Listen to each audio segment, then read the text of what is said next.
can sit up here if you want.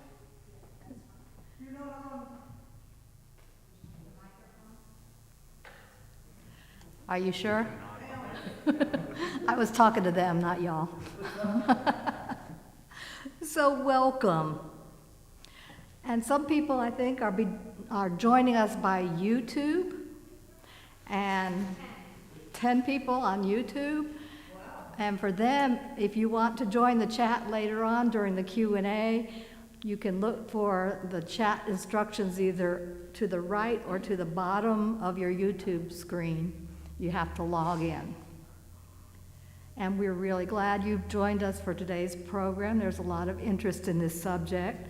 I want to give special thanks to Linda Sullivan, who unfortunately can't be with us today, but she did a tremendous amount of work to make this program happen, including putting together a bunch of handouts for you. They are back in the back on the little table by the coat rack, and there's some more right up here on this table for if you want more information later on to take home with you.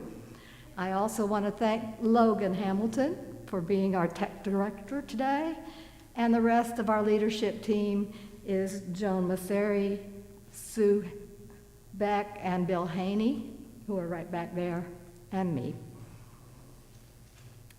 If you attend this church regularly and know the chalice lighting words, please say them with me as Joan lights the chalice. Here she comes.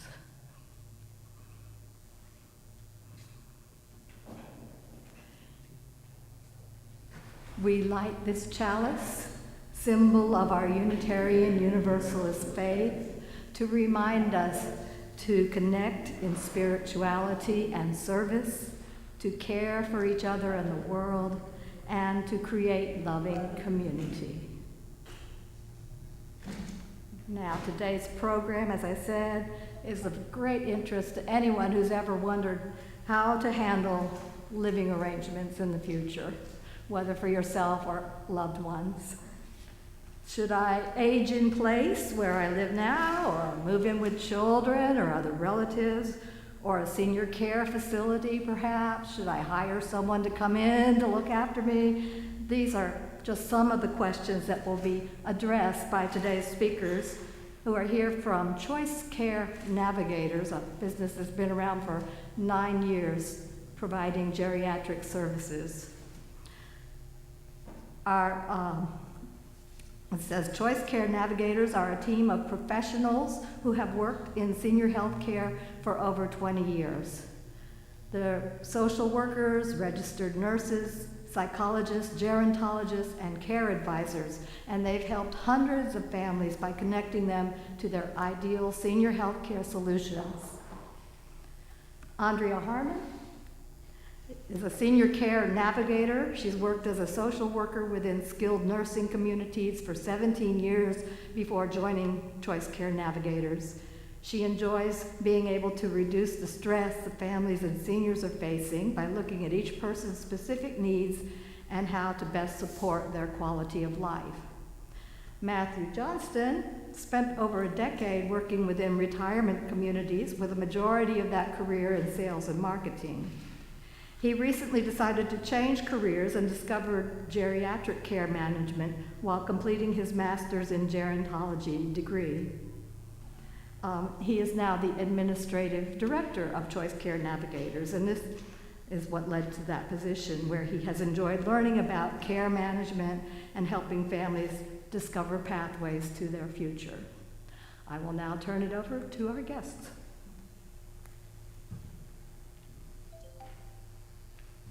Well, thank you so much for having us today. We are excited to be here. At the end of the presentation, we'll have a question and answer session. So if you have any questions during the presentation, try to hold on to them to the end. If you just can't stand it, raise your hand and wave, and we'll go ahead and answer it right there, okay? But as Phoenix said, we are here today to talk to you a little bit about what options you may have in your future and how to navigate those options based on what's best for you and your family and your financial situation. The majority of the presentation will be spent on how to navigate whether you're going to stay in your home or how to choose which retirement community you may move into, but we can open it up to other topics during the question and answer session as well, okay? All right. So the first thing we want to do during this presentation is empower you as individuals to go ahead and start thinking about your future and which pathways you want to take. And we understand that as human beings, we tend to procrastinate hard and difficult subjects, but I cannot implore to you more that doing this is going to make sure that you have the future that you want and you desire, of course. You're going to have to think about what style of living you want, whether it's at home or in a retirement community, and what decisions would have to happen to make that occur. So that comes from empowerment, and we encourage you to also speak with your family about your choices as well, because if you wait for a moment of crisis to make a decision, your family may be rushed to get you into a situation that's going to be beneficial for you, but it's really better for you that they know what you want as an individual. It's an emotionally challenging subject. There are a lot of people, in my previous career working in retirement communities in a sales and marketing position, I can't tell you how many people I spoke with that said, "Oh, I don't need that. I'm going to die alone, warm in my bed at home." Okay? That would be wonderful. I think we would all like that. But, over 70% of older adults are going to need some form of long-term care at some point in their life, and so it's good to have that plan in place. And as I said, there are real-life consequences for waiting till the last moment. You want to have that conversation. In a crisis, your options are limited, and your pressure to make decisions is high, and so you may end up in a situation that isn't to your preference, whereas if you took a little time to create a pathway for yourself, your transition into older adulthood is going to be much more smooth. This is a map that was provided to us. As you can see, it's kind of convoluted. It's a lot. It's all the options that you may have as an older adult, and it's even more complicated for families that are trying to navigate it last minute. So I'm going to step down here for just a moment. So what we're going to focus on today is living at home, as well as the options you see here: independent living, assisted living and memory care, skilled nursing and short-term rehabilitation, and then the continuum that contains all of those options.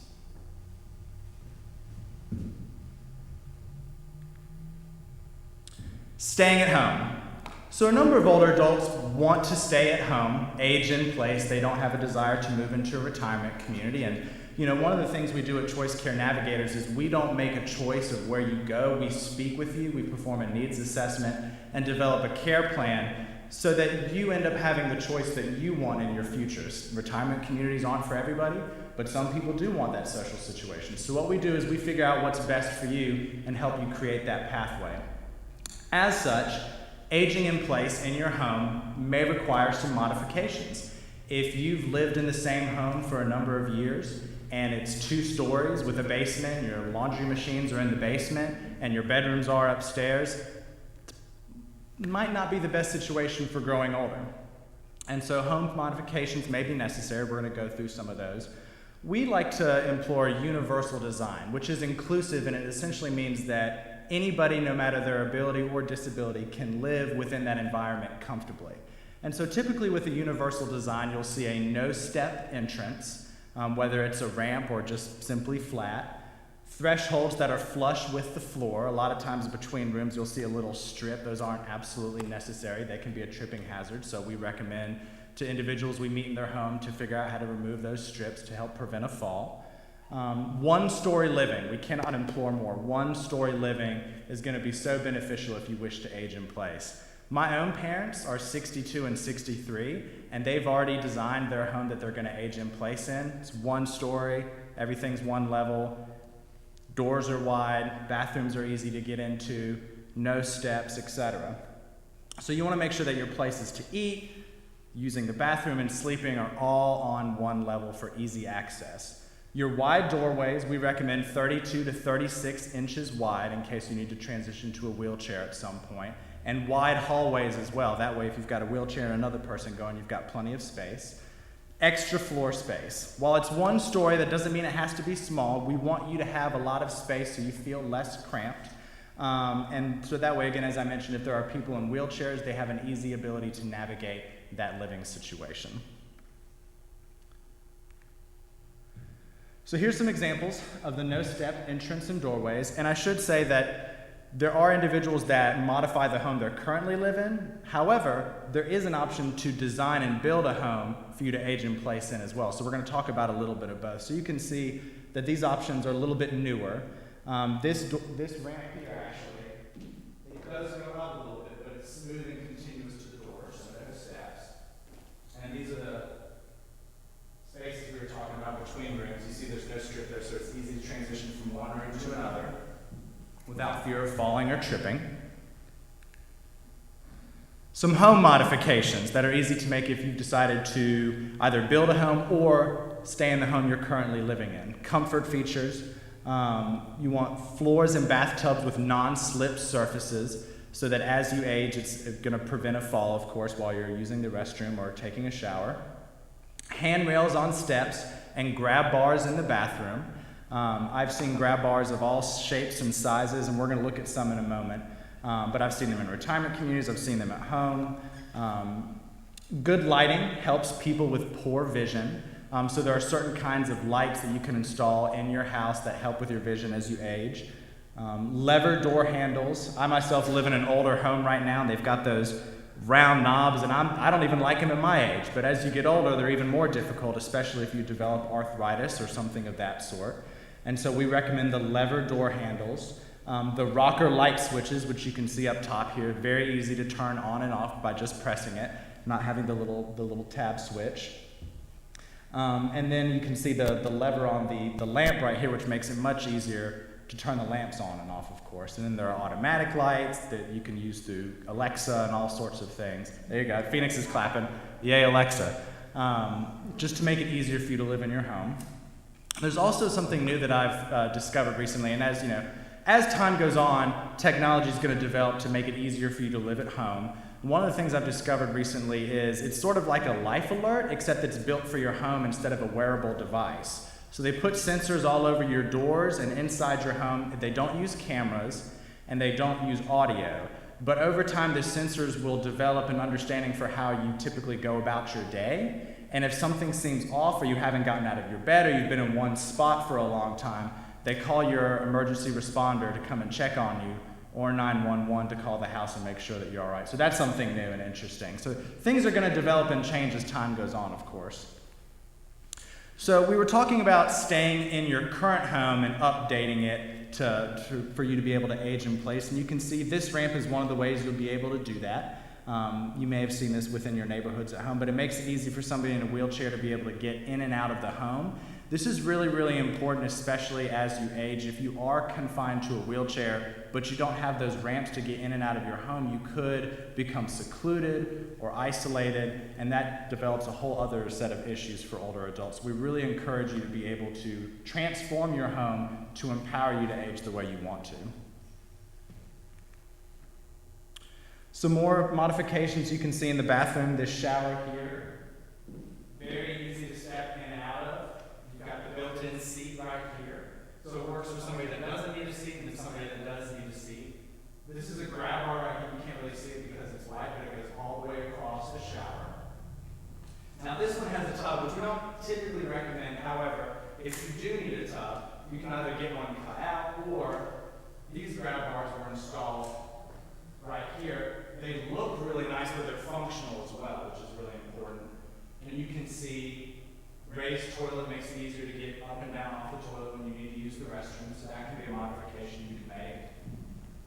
One thing I'll say about the grab bars, when I worked in retirement communities, we had a physical therapist on site. We'd always recommend to new residents that were moving in, if they were going to install a grab bar, to have our physical therapist come and mark the spaces on the walls where it would be best for them as individuals, and then have our maintenance team install it. So one thing to remember when you're installing grab bars is not to just put them wherever you think they may be best, but if you've got a tall individual or a short individual, you want to make sure that it fits a range of needs. And so you may want a physical therapist to come by and see what would be best for you in terms of grab bars. So just something to note, of course.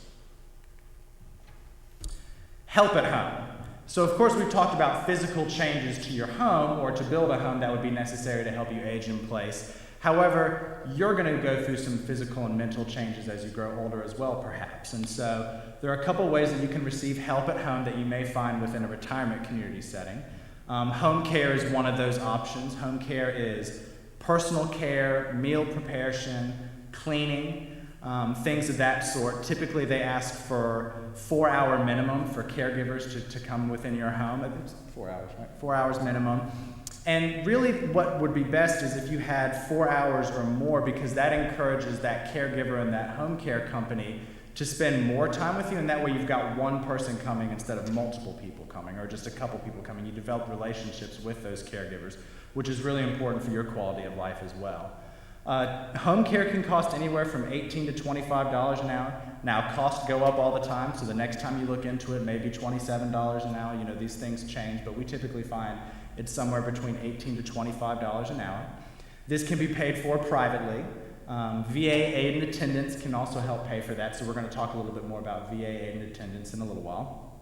Long-term care insurance may help for home care within the home as well, depending on your individual policy. And Medicaid can also help with home care within your home as well if you meet those qualifications. Caregivers versus CNAs, there is a difference between caregivers and CNAs. So certified nursing assistants are there to help with more of the health style and help that you may need, medication management, things of that sort, whereas the caregivers are more the personal care, bathing, dressing, meal preparation, things of that sort. So they may have different costs as well when it comes to care at home, so that's something to keep in mind. Home health is a little more medical based, so that's two different terms. Physical, occupational, and speech therapy coming within your home qualifies as home health. Typically for those that are more homebound, that are within their home and not able to transport or navigate the way that they're able to previously. Can be short term, usually it happens on doctor's orders. They'll write a script for you for those therapists to come into your home and help you. And it can be paid for by Medicare Part A as well. But what if you decide to move? What if you think, well, we've lived in this house and the washer and dryer in the sub-basement and the bedrooms are all up on the 5th floor and it's just the stairs are too much and we want to make a move. You know, we like being in a social setting, and it is good for some people. Think about it this way, you know, it's exciting to go off to college, right? College is neat, it's new, they've got food there and activities and everybody's around and you can socialize. Retirement communities are very similar. It's a really good way to look at it. It's just a way to be around people as you age and you're, you know, a new part of your life. And so we're going to talk about what decisions you need to make the move and what to look for when exploring those options as well, okay? Independent living. So we're going to speak about the levels of care separately before talking about continuing care retirement communities. And one thing to note about retirement communities in Greensboro and all over the United States is that each one is a little bit different. And so that's why it's important to figure out what you want and then go visit before making the decision so you can really narrow down which community is best for you if you do decide to move into a retirement community. There are standalone independent living communities. There are communities that have independent and assisted living only. There are communities that have assisted living only. There are communities that have assisted living and memory care only. There are communities that have assisted living, memory care, and skilled nursing only. There are communities that have memory care and skilled nursing only. So as you can see, there's a gamut of different styles of communities, and it really depends on what you want and what pathways you want to take. And then, of course, you've got the continuing care retirement community, which has everything under its belt, which may be a good option for couples that want to be sure that no matter what, they're going to be with each other no matter how they age. If they age differently, they'll be in the same area, etc. Whereas if you're living in a standalone independent living community and one of you needs memory care but it's not offered on site, you may have to travel to see that person every day. So these are the kind of conversations you want to have when you're empowering yourself about what pathways we want, what's going to be best for me as an individual. So independent living. Senior-friendly housing, maintenance-free. Again, very similar to kind of a college campus where your meals are provided. Now, in college, they don't provide your housekeeping, so it's almost a step up. But retirement communities do your housekeeping for you. Linen service is typically provided. Rent can be anywhere between $1,800 and $3,400, although I've been going around and visiting communities a lot within the last couple of months, and I've seen up to $5,300 a month for a 2-bedroom in a rental community. So there's really going to be, you know, a difference between cost, and that's, you know, the $1,800 could be a small studio, that $5,300 could be a 1,700 square foot 2-bedroom apartment. So it really depends on the size of the apartment and what's included within the community that you move into. 1 or 2 people. Typically there's a second person fee. I've seen $750, I've seen up to $1,000. $1,000 is typically the cap from what I'm to understand regarding a second person fee. So these are just things to think about. Activities and transportation are included. So, the goal of an independent living community is to give you a lifestyle, to provide you a lifestyle that you would not get if you were living at home by yourself. And so that's one of the advantages of living within an independent living community. Transportation can be provided. Typically, it's not individualized transportation. It can be, but from what I've seen, typically it's transportation that takes a group of people to an event or grocery shopping, or they may have days where they take people to the doctors on a loop, and so they may drop you off. A couple hours later, come back and pick you up. So that's an option, of course. Independent living, quick assistance if needed. A lot of them do have emergency pull cords within the bathrooms. Some go a step further and have individualized emergency pendants that you wear while you're within the community. If something were to happen, you'd hit that pendant, and an employee would be with you immediately to see if a paramedic needed to be called for you. So that's an advantage that gives your family at home peace of mind that no matter what happens, somebody's going to be there for you. Easy access to home care if needed. A lot of communities are having home care on site. It might be a third-party home care provider, but they're having that organization have an office within the building to give you close access to home care within independent living, to give you ability to hire services for things that aren't typically included within that independent living contract, such as the bathing assistance, dressing assistance, things of that sort. The goal, of course, for the independent living company is to keep you within the community for as long as possible, but it also helps you stay in one place for as long as possible as well. So who pays in independent living? You pay in independent living. It's private pay. I've never come across a situation where Medicare pays for independent living or long-term care insurance pays for independent living. They may pay for that home care within your independent living setting, but they're not going to pay for the rent within independent living.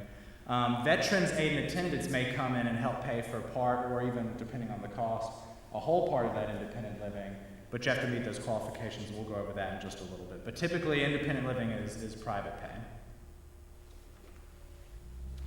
Assisted living. So assisted living, you may hear, is sort of a blanket term for any level of care, and I want to go ahead and dispel that mythology. So you know how people call tissues Kleenex, no matter what the brand is? It's kind of how assisted living is treated sometimes, too. People will just say assisted living, whether it's independent living or memory care or what have you. And so assisted living is a specific level of care, and that's going to be important for you to know as you're navigating and figuring out what your options in the Greensboro area are. And so assisted living is for individuals that need help with 2 or more of their activities of daily living.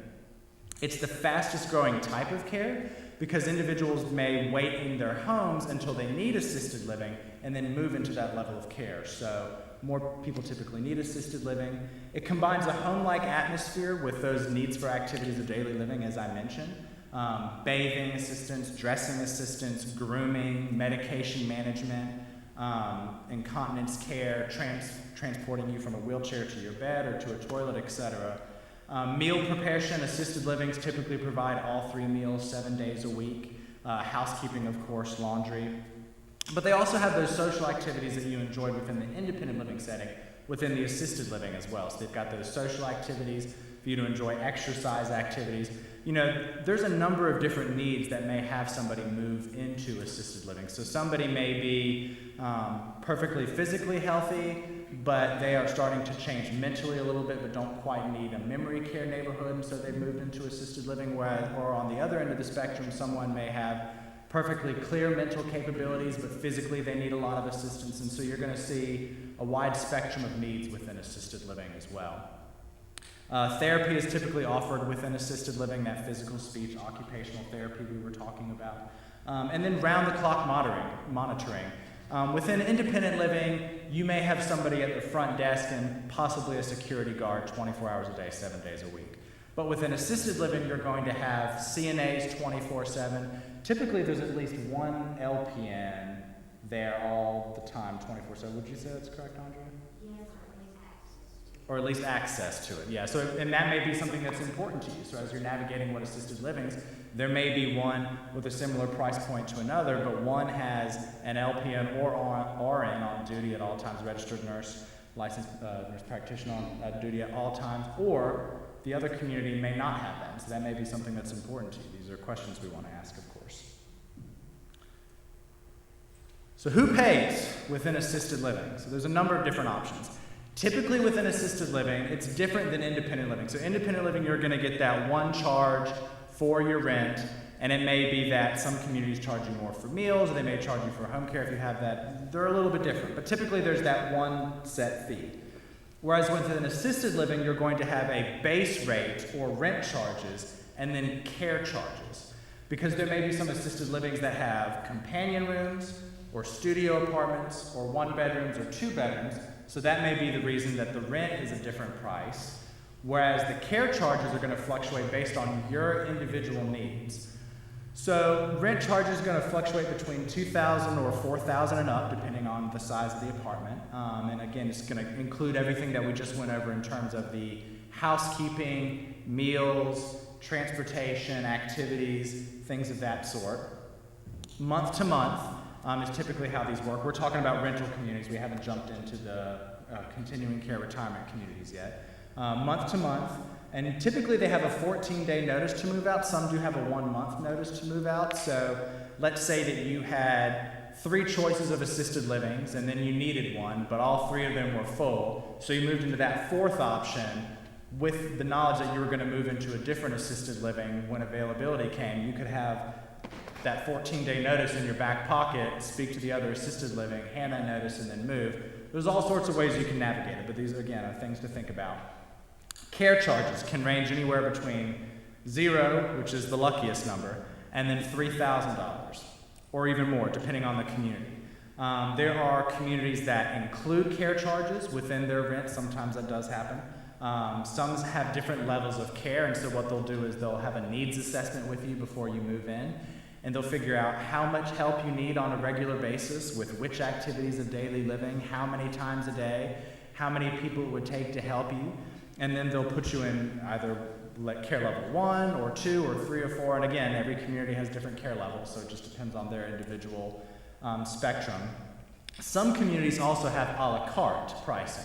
And so what that means is they'll just charge you for whatever, instead of placing you within a care level, they'll say, well, you need dressing assistance twice a day, and you need someone to help you with the shower 3 times a week. And so that costs this much money. And they'll add that onto your rent charges, of course. And what they're typically going to do is a needs assessment either once a year. Maybe sometimes they do it every 6 months. Sometimes they do it maybe every 1.5 years. But they're going to update your needs because your needs are going to change as you're living within the assisted living to make sure that you're getting the care and quality of care that you need. So those care charges are likely to change. And I should go ahead and note within any level of care, independent living, assisted living, memory care, those rates are going to increase. Just like everything else does, they're going to increase. I've worked in senior living.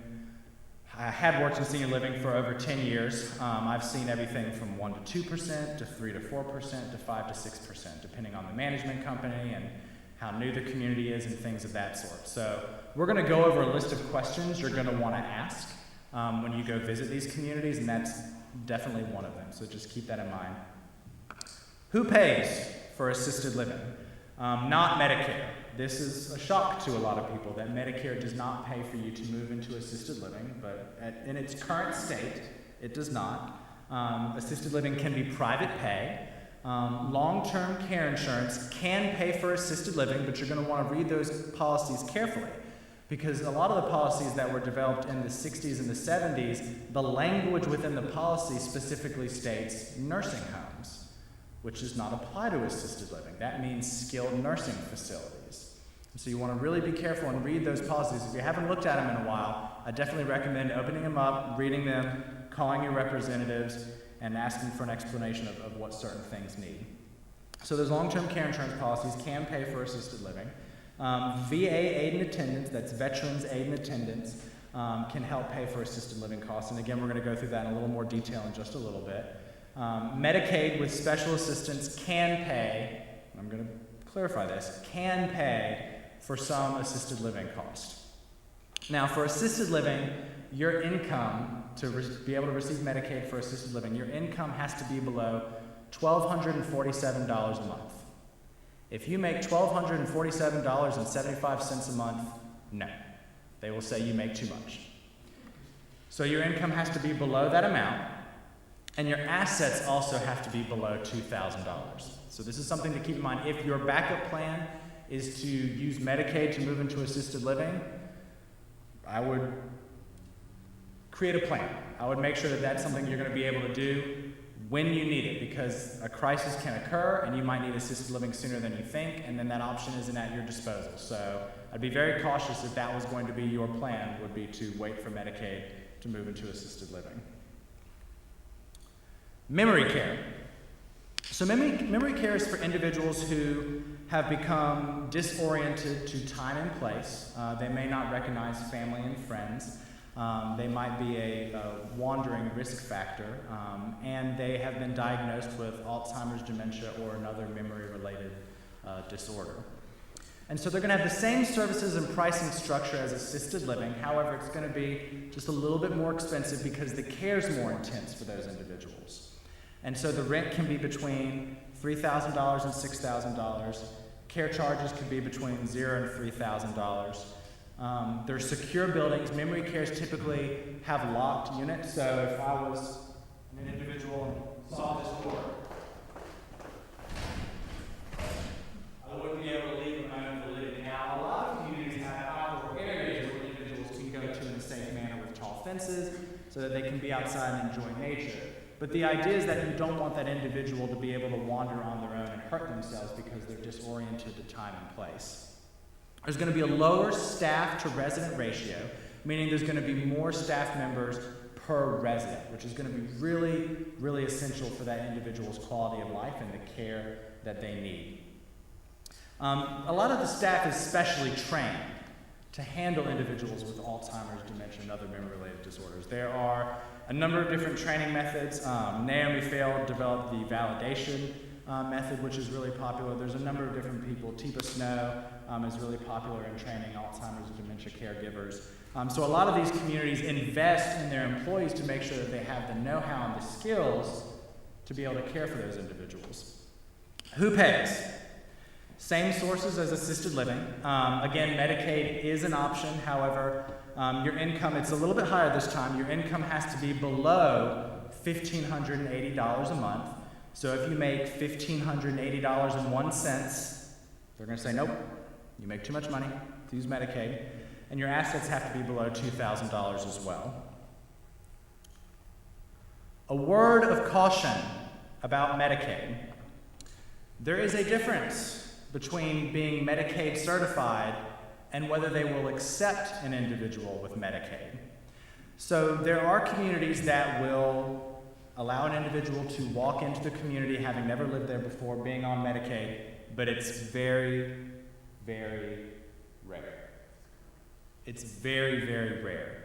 Typically, communities will reserve those Medicaid spots for individuals that have privately paid for a period of time, whether it's 6 months or 3 years or 10 years or whatever the community has decided is their preference. They hold those Medicaid spots for individuals that have lived within the community for a certain amount of time. And so this is something you're going to want to be cautious of when navigating your path as well. If you've been accepted into Medicaid and you're able to move into an assisted living community, you may not be able to move into the community of your choice, and you may not be able to move into the community that you want in terms of what levels of care they offer and the placement in town and things of that sort.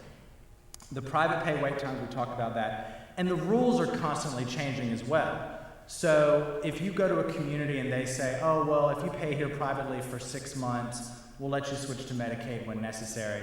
But then you go back 2 years later and the rules have changed to 3 years at that point. That's their prerogative, but you really want to make sure that you get something in writing from a community if they've promised to let you switch to Medicaid at a certain point.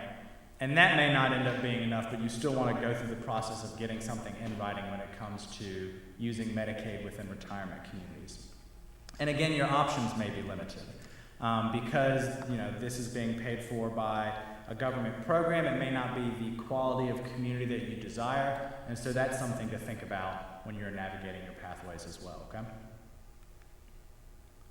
Skilled nursing facilities. So skilled nursing facilities have two different things that they can do for individuals. They can have short-term rehabilitation and then long-term stays as well. And 60% of all stays within skilled nursing facilities are those short-term stays that you go to a short-term rehabilitation skilled nursing facility after a hospital stay, qualifying hospital stay, to get better and then go back home. That's the goal. Long-term Medicaid beds are in high demand. So the same way we talked about Medicaid with assisted living and memory care, those long-term Medicaid beds are in very, very high demand within skilled nursing communities. Payment sources. Medicare will typically pay for you to stay in a short-term rehabilitation after hospitalization, depending upon the reason. And if you have questions about that, Andrea and I will go into more specifics during the question and answer session, of course. Long-term care can be private pay. So individuals are paying upwards to $7,000, possibly more dollars a month to live within long-term care, that skilled nursing facility. Long-term care insurance can pay for it as well. VA and attendance benefits can kick in. Again, we're going to go over that in more detail. And then Medicaid can also pay for it, as we've talked about. There's no income cap for Medicaid to be able to be utilized for skilled nursing, which is a good thing at this point. And then your assets still need to be below your $2,000. So typically, skilled nursing facilities are for individuals that need total care or they need more care than can be offered within an assisted living or memory care setting. Now, as time has gone on, assisted living and memory cares have been able to handle more needs for individuals. So we're seeing less people in skilled nursings. However, there's still a lot of demand for them, and there's still high demand for those Medicaid beds. So I want to emphasize that, of course. So we've talked about independent living and assisted living with secure memory care, and then skilled nursing, of course, with the short-term rehabilitation. We're going to talk about this oval now, which is continuing care retirement communities. And these are built to have everything in one complex. Sometimes it can be under one roof. I worked at a community in Washington, D.C. that had all 4 levels of care in one building, downtown a few blocks from the White House. But typically, you'll see them on a campus style. So there'll be a section for independent living, and a section for assisted living and memory care, and then a section for skilled nursing as well. And this is good for the staff to be able to be specially trained for whatever area they're working in, which is better for the residents, of course.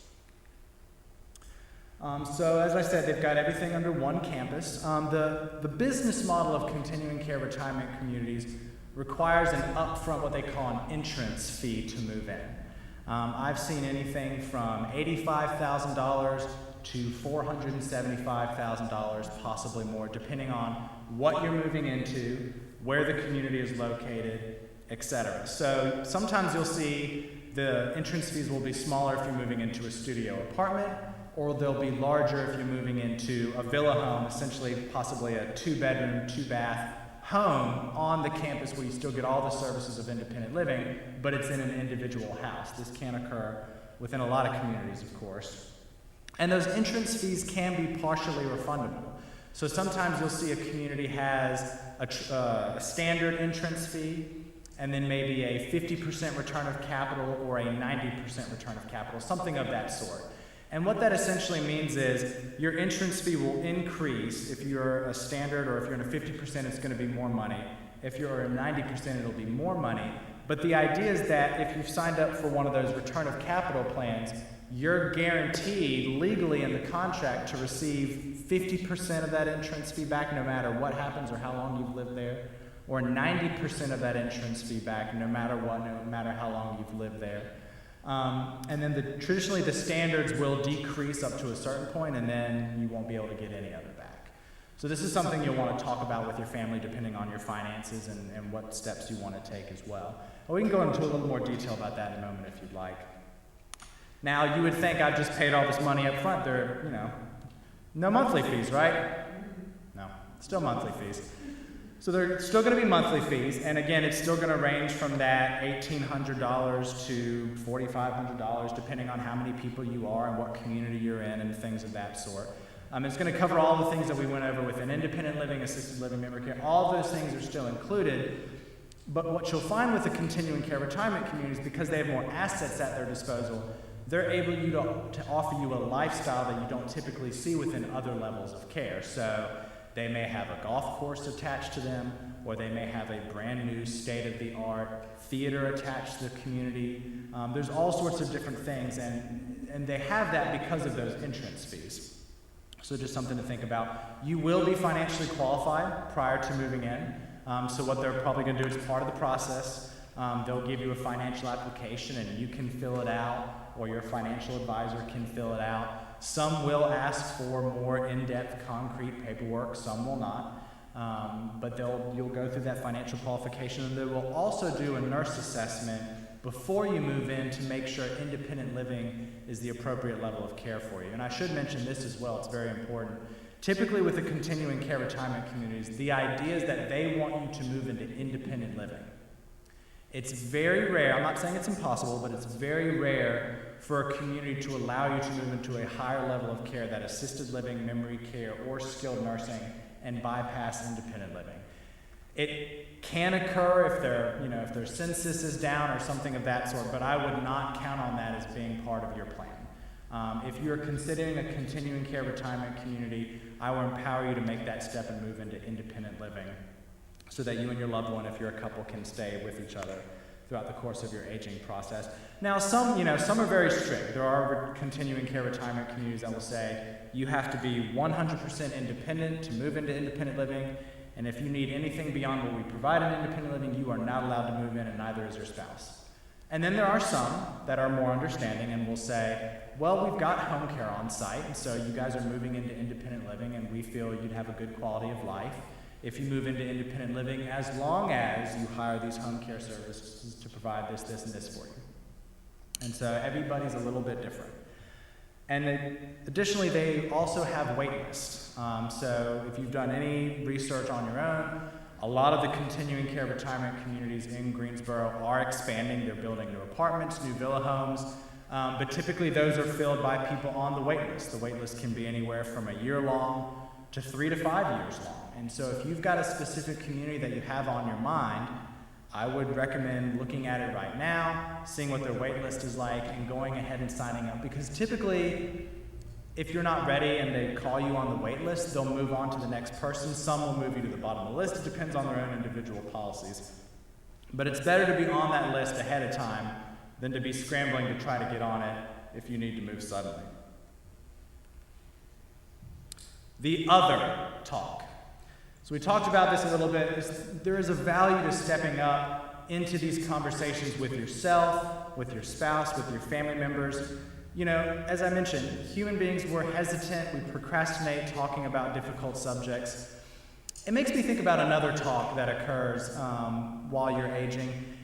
If you've had children, they get to a certain point in their life where they've grown, and they're able to have physical relationships with other people, and although it's awkward, you want to sit down with that individual and have the conversation with them. Because if you don't, there can be real life-altering consequences to not having that conversation. And it's very similar to talking about senior living, or what steps you want to take as you age. Do you want to stay at home? Do you want to be within a continuing care retirement community? Or do you want to be at home until assisted living is necessary, or memory care? This is the best way to ensure that your wants and needs are met as you age. If you don't talk with your family about it and a crisis occurs, they may be scrambling to find a situation for you, and it may not be exactly what you wanted, and so you may be unhappy with that living situation, but your family was only doing what they thought was best for you because you needed that help and that care. So I would implore you to have that conversation with yourself, with your family, and with friends and loved ones as well. Being proactive rather than reactive. I have talked to, as I mentioned, I worked in sales and marketing for retirement communities for a little bit over a decade, and I can't tell you how many people I would implore to sign up for our wait list or go ahead and move in. Living at home does not mean that you can move right into independent living. I want to dispel that mythology as well. My grandparents were living at home on their own, and my mom was doing a lot of things for them. And I would talk to my grandparents about, exploring retirement community options or getting home care or what have you. And they put off the conversation, and My grandmother came to me at one point and she said, Matthew, I think we're ready to start talking about independent living. But this was after I'd already begun working in this area and I, knew what I was talking about. And I felt terrible, but I said, Grandma, I think you guys really need assisted living. We've gone beyond independent living. And she was quite upset with me. But eventually realized that I was right and, we took those steps. So being proactive rather than reactive is going to make sure you have so many more options. If let's say, for example, you wait for a crisis to occur and you had chosen 3 assisted living communities that you wanted to move into, but because you weren't proactive in moving into them before you needed it, you're now having to navigate whether those communities have availability. Well, I really wanted a studio, but all they have is a 2-bedroom, so now I have to pay more money a month because that's where I wanted to live. Or now I have to go with the 4th option that I didn't want to consider because I waited too long. So again, being proactive rather than reactive is going to do so much for your aging process and your quality of life.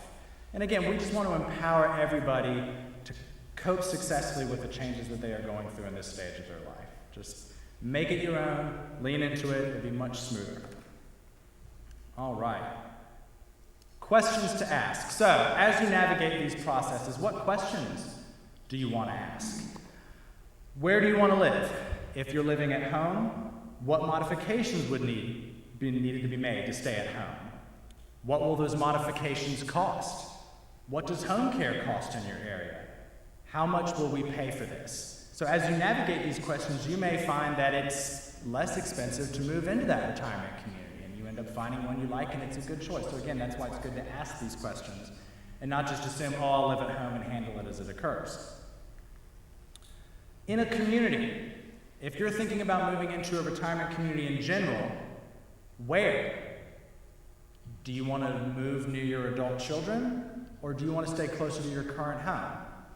I've seen both things occur. In my time, I've seen individuals who moved away from the home they had lived in for decades to be closer to their children, and they made that transition and they didn't see their family as much as they thought they would, and they lost their social circles and they were not quite as happy but still did fine. And then I've seen the opposite. I've seen where individuals moved closer to their children and they thrived. So it just really depends on your family dynamics, how attached you are to the area you've lived in, your social circle. So these are questions you want to empower yourself to ask. What is really important to you and what do you want for your future? What do the communities in your area cost and what can you afford? How will you pay? We've talked about this. And what level of care do you need? So, my recommendation is start looking 6 to 8 months before you think you need to move. Because again, if you're being reactive rather than proactive, that really limits your options and your ability to have the life that you want. So what level of care do you need, assisted living, independent living, etc. Once you're looking at individual particular communities, these are the questions I would recommend asking. And these are all in the handouts, so you don't have to write them. We've got handouts for everybody to take, so you can take these home with you. Who are the residents? Who lives there? What are the people like that live there? What meals are provided and when? Some provide all 3, some are just 2, some are pay as you go, some are 1 meal a day. What styles of food do they serve? Do they have a cafeteria? Do they have a cafeteria and a fine dining? Do they have a bistro? Do they have a pub? These are all questions you want to ask yourselves. What kind of activities are provided? When you move into a community, it's going to have a typical kind of lifestyle. If you would rather be in a community that has more engaging intellectual activities like guest lecturers and book clubs and things of that sort, you're going to want to make sure those activities are provided. If you'd rather have a community that's more religious-based or things of that sort, these are important questions. This is what you want to ask yourselves. And those activities are going to change over time as you live there, but it's really important to know who's running what at the community. What transportation is offered? How many days a week? To what? To where? Etc. What services are included? And what will cost you extra? So sometimes people will move into a community and then realize that those linen services cost extra when they thought they were included. So you really want to make sure you look at that agreement and the list of what's included and what's not included. What training and qualifications do the staff have? When you're touring retirement communities, I would recommend you ask every staff member that you run into how long they've worked there. If every single person you run into says less than a year, that's a red flag. Now, may be all right, but it'd be something you want to be mindful of and ask the salesperson you're speaking with or the executive director when you get a chance to meet them, which I would also always recommend. Why? This community's been here for 25 years. Why has every employee that I've come across worked here for less than a year? Something you'd want to ask. Have a financial advisor or an attorney or a geriatric care manager review your contract with you.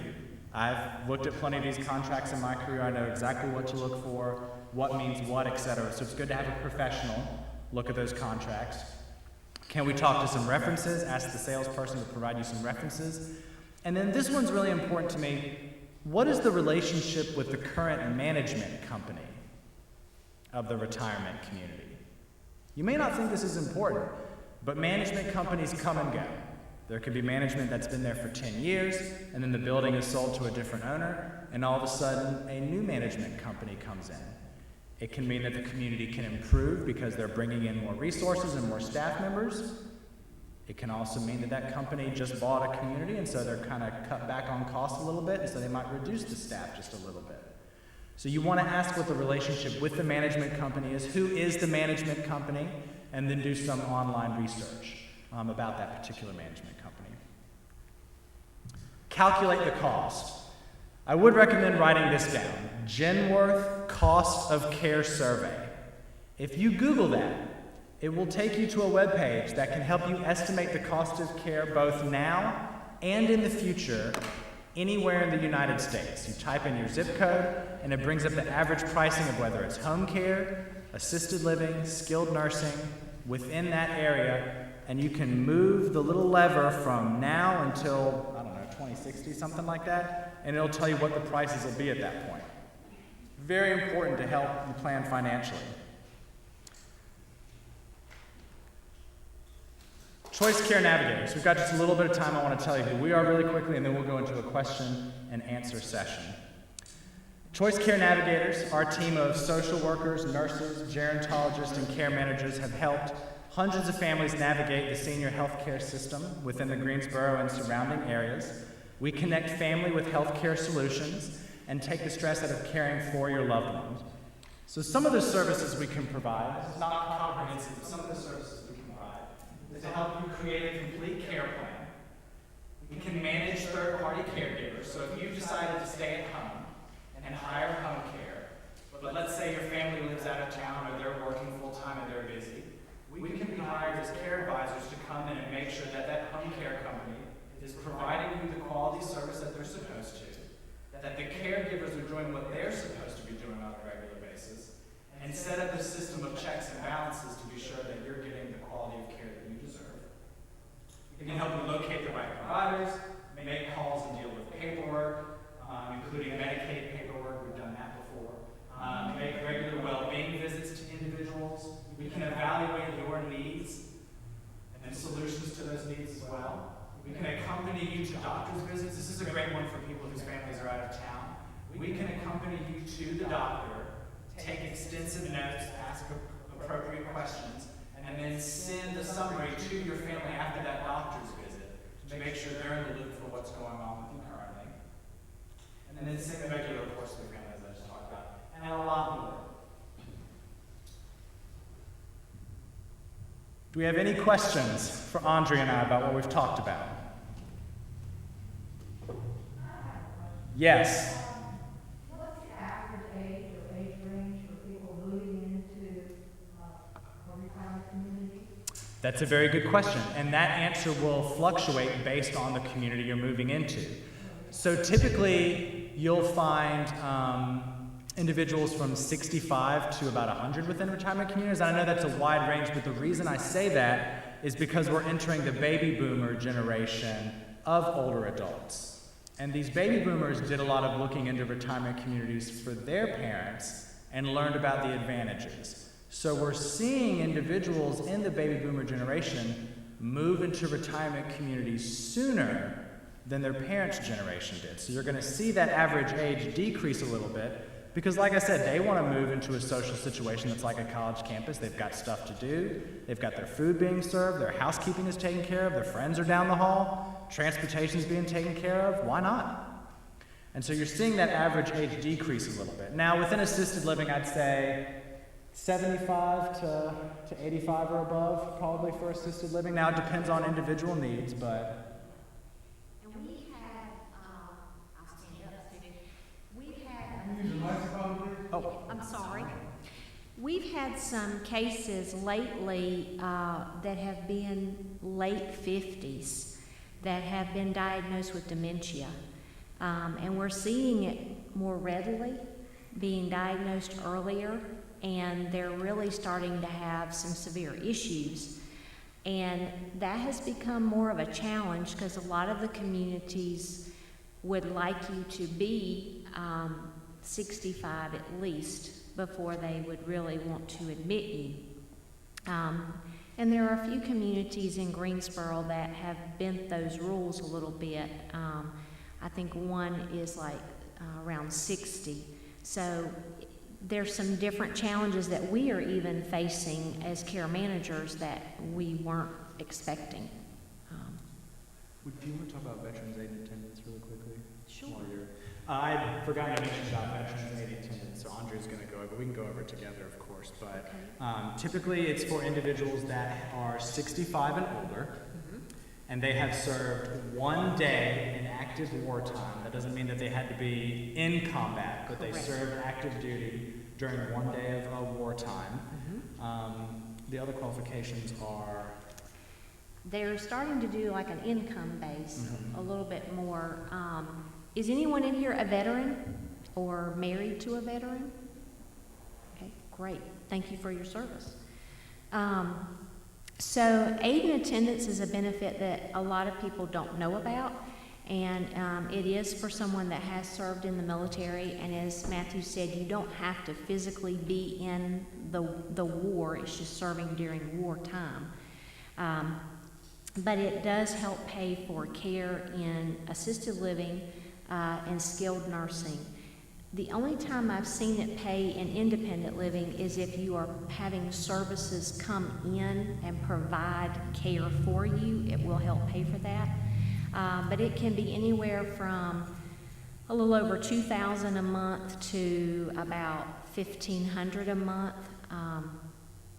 They have just changed it recently in the last few years. They're kind of going more to a Medicaid model where they are looking at your assets.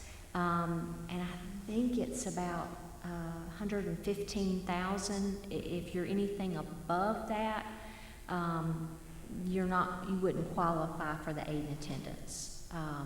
So it's a lot higher than the $2,000. And then you have to meet it medically or physically, that you need certain care, like with bathing and dressing. Once you meet that, it would help pay for that. It is a process. You would have to apply, and they're very particular about their application. If it's not filled out just right, they kick it out. But there is, in each county, there is what they call a veteran service officer, and they help with that paperwork a lot. You also have to have been honorably discharged. Correct. That's part of it too. So. What other questions do we have? Yes, ma'am. There's a question on the monitor from the chat. Yes. In particular, a question from the audience, if you would repeat the question, please. Sure. Yes, I can. As to first step, modifying my house for functionality, does your agency either refer to or engage the people to do the modifications? Yes, we certainly can connect you to any aging resources in the Greensboro area, including companies that can help you modify your home. Typically what we would do is we would come in and perform an initial needs assessment. So we would sit down with you, talk about your individual circumstances. We would look around your home to make suggestions for what modifications would be necessary. And then we'd go back and write up a care plan and connect you with 2 or 3 options for those home modifications or home maintenance, because we really want to empower you to make your own choices, but we want to connect you to those resources. Yes, ma'am. How does Choice Care Navigators charge for its services? Sure. So we are a private pay business. We typically charge by the hour. So our cost can be for an hour of care management can cost around $125 an hour, and a needs assessment can typically cost $250 for a one-time fee. However, we do have service packages because typically beyond that needs assessment, we have to do a little bit of back work with talking to communities or connecting those resources. We don't want to offer you or recommend a community for you. And we want to make sure your resources can connect with them and then also that they've got availability, et cetera. So there's typically a little bit of care management that we have to do. So we offer service packages at a 20% discount as well. Our agreements can be short-term or long-term depending on your needs. So we also have Medicaid application paperwork specials as well. I think there's another, I'm sorry, go ahead. And we do have some long-term care, sorry. Oh, yes, thank you. We do have some long-term care policies that do pay for our services. We have a few clients that actually we contract with their companies. Yeah. So it depends on those particular policies. So they have reimbursed the individual for our services before. No, you're fine. I appreciate you. Thank you. Could I get a copy of the handouts? Yes. Sure. Those that aren't here can ask Linda Sullivan by email, and she will email you a copy of the handout. Please repeat questions and stay with the microphone. Thanks. My apologies. All right, so we can go back, or what we can do is, because I want to be sure to answer the questions here, we can make sure that individual gets a copy of the handout because they've got the questions listed on them. I hope that works for you, Martha Fowler. What other questions do we have? We are here. We want to answer questions. Yes? You know, I have a very severe money problem. Okay. I seem to be too poor or too rich. And I'm not sure there's any options there for me, to tell you the truth. So, Except aging in place. so Andrea and I will, yeah, there's a, unfortunately, there is a gap that exists currently, that your income is above those Medicaid limits, but your income is below the monthly fees that would be required to move somewhere. And it's a growing problem. In fact, it's something that myself and my supervisor and Andrea have talked about quite extensively, the need to fill that gap. There's not a terrible amount of options. Do you want to speak on that a little bit, or what you would typically recommend for an individual that fit that category? Yeah, my Social Security benefit is higher than Medicaid. Highest income. I'll never make income obligations if it was a care facility.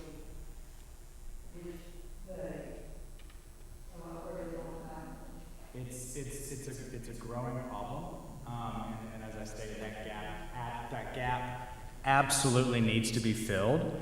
Andrea's going to speak about what she typically recommends for an individual in that circumstance, but I would, implore you to write your representatives and talk about that issue and how, these services certainly don't need to be cut or minimized, and that gap needs to be filled as well. That income requirement may need to go up to meet an individual such as you, especially if Social Security is going up. We don't want that gap to increase even more. So.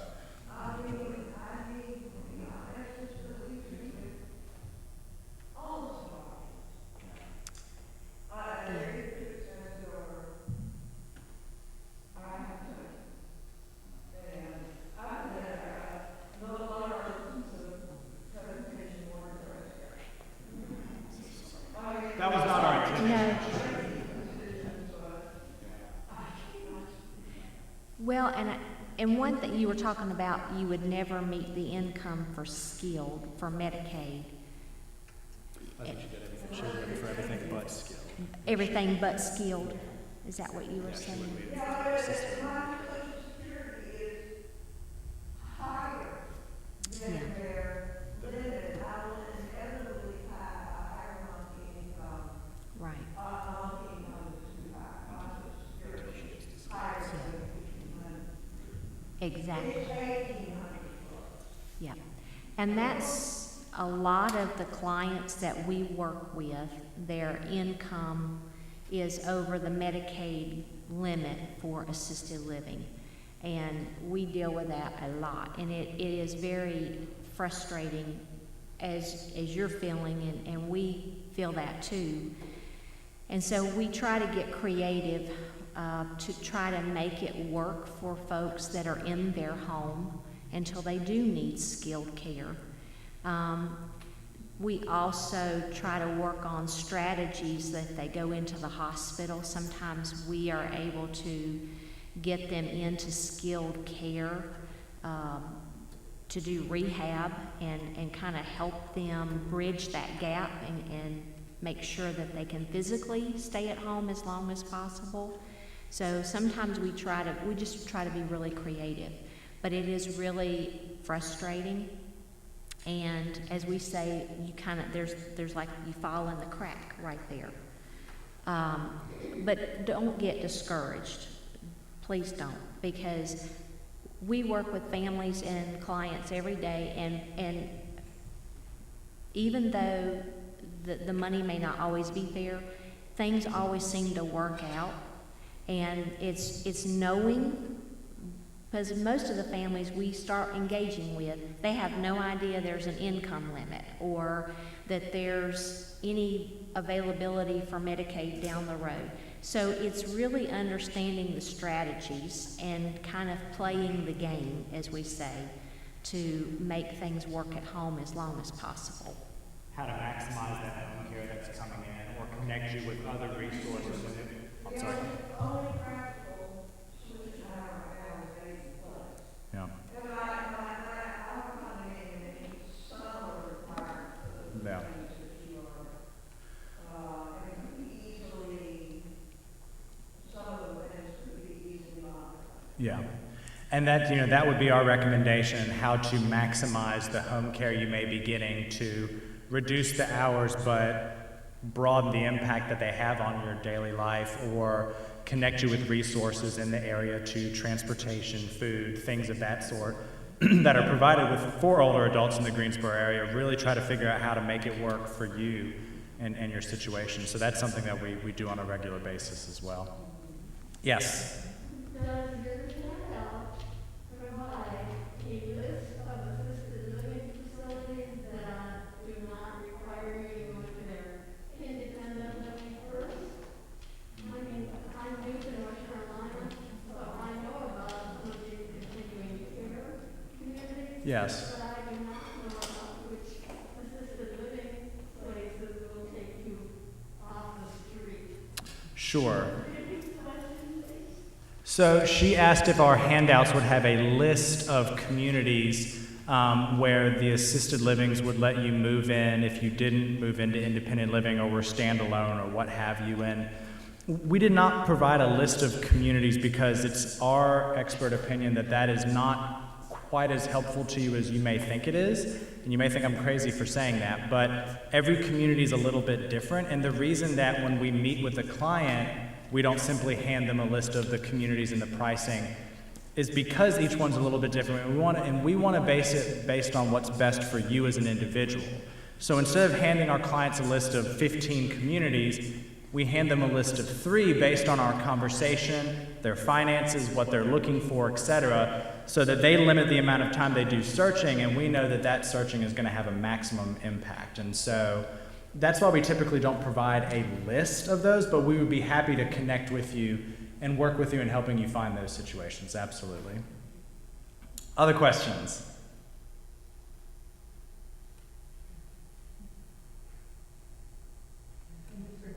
Going once? Oh, yes. I was just thinking about this movie I saw called I Care a Lot. Do you know that one? Oh, yes. I haven't seen that one. Exploitation of seniors. Oh, okay. People like that. We have been advocates. We are able to be advocates. You know, there's a lot of ageism in multiple industries that are aimed at older adults, including the healthcare industry and beyond. And it's good to have a representative in those situations. You know, what I tell people about geriatric care management is, in the same way you would hire an elder law attorney or a financial advisor for their expertise. Geriatric care management are experts. We are experts in all things aging and aging resources around your area. And so we have gone in and been advocates for our clients before in many situations, whether it's the retirement community that they're living in, or a doctor or anything of that sort. When you've got a professional that's an expert on your side, they know that you mean business. And so we've had to do that on several occasions. Insurance companies, we have an employee that she just loves to call insurance companies and argue with. She loves to fight with them. She calls them on the phone for hours and she gets it done. So yeah, we've done those kind of things before as well. I think Martha Fowler, she did. Oh, thank you again. Well, we wish you could be here too, Martha, next time. Martha says she wishes she could be here in person. Any other questions? Don't be shy. And I will say, we do guardianship. Mm-hmm. You know, when you were talking about I Care a Lot, Corinne, the owner of our company, has just gotten certified during the whole COVID pandemic. She took the time to get certified, so she can now act as a guardian, and then the company as a whole can work with her on that, and so that we can help folks that need that type of help. It's very helpful because as a corporate guardianship, that means that you've got not only our owner at your disposal, but you've got registered nurses, you've got a social worker at your disposal. I'm a gerontologist, and so you've got a team of experts at your disposal. We can also be someone's power of attorney. We can help them pay bills. We can, make sure that their finances are in order, things of that sort. So we're certified for that as well. So we've actually got a little table over here with some information. If you'd like to pick some up and take it with you, just kind of explains a little bit more about what we do and how it can be beneficial to you. So, any other questions? Going once. Oh, thank you guys so much. I had no idea these services were available. It was really good to know that they're there when we need them. And we're just going to have a little announcement and extinguish the chalice. We're having a meeting next month on November 23rd to follow up on this meeting, where we'll be conversing among ourselves about what we learned and how we can help each other. Don't forget to get your handout out from that little table by the coat rack. Carol, did you want to say? They're in the back of the room there? Oh, the handouts are in the back, and we've got some information over here as well. Okay. So that pretty much covers everything you just heard today. And I'd like to have Joan come up again and extinguish the chalice as I say our closing words. No matter how weak or frightened we may feel, we each have gifts that can make a difference in the world. In the coming week, may you do at least one thing to support the broken, to welcome the stranger, to celebrate what is worthy, to do the work of justice and love. Be strong, be connected. Each day act so you may be a little more whole.